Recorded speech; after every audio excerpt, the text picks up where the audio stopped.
3 February रोजी सोमवारी मध्यरात्री मुंबई अहमदाबाद महामार्गावरील दुर्वेस गावाच्या हद्दीत ट्रक आणि ट्रेलरचा भीषण अपघात झाला। या अपघातात दोन्ही वाहनांना आग लागल्याने ट्रक आणि ट्रेलर जळून खाक झाले, तर दोन्ही वाहनातील चालकांनी मात्र प्रसंगावधान राखून वेळीच वाहनांच्या बाहेर उडी मारल्याने कोणतीही जीवितहानी झाली नाही।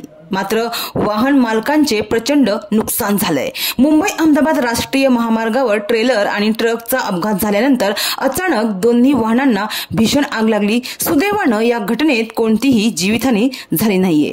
मुंबई अहमदाबाद राष्ट्रीय महामार्गावर सिमेंट गोणीने भरलेल्या एका ट्रेलर चालकाचे आपल्या ट्रेलरवरील नियंत्रण सुटले। ट्रेलरवरील नियंत्रण सुटल्याने हा ट्रेलर गुजरात वाहिनीवरून डिवायडर पार करून थेट मुंबई वाहिनीवरील सिमेंट ब्लॉकने भरलेल्या दुसऱ्या ट्रकला धडकला। ट्रक आणि ट्रेलर एकमेकांना धडकल्याने दोन्ही वाहनांना अचानकच आग लागली। सोमवारी रात्री 1 वाजण्याच्या सुमारास मुंबई अहमदाबाद महामार्गावरील दुर्वेस येथील नदी पुलाजवळ हा अपघात घडला।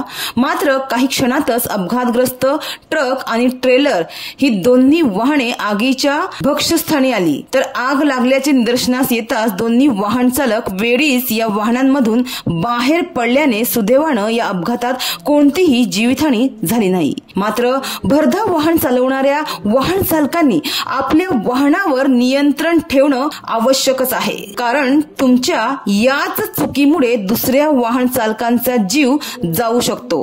त्यामुळे तुमच्या या चुकीमुळे दुसऱ्यांचा व स्वतःचा जीव धोक्यात घालू नका।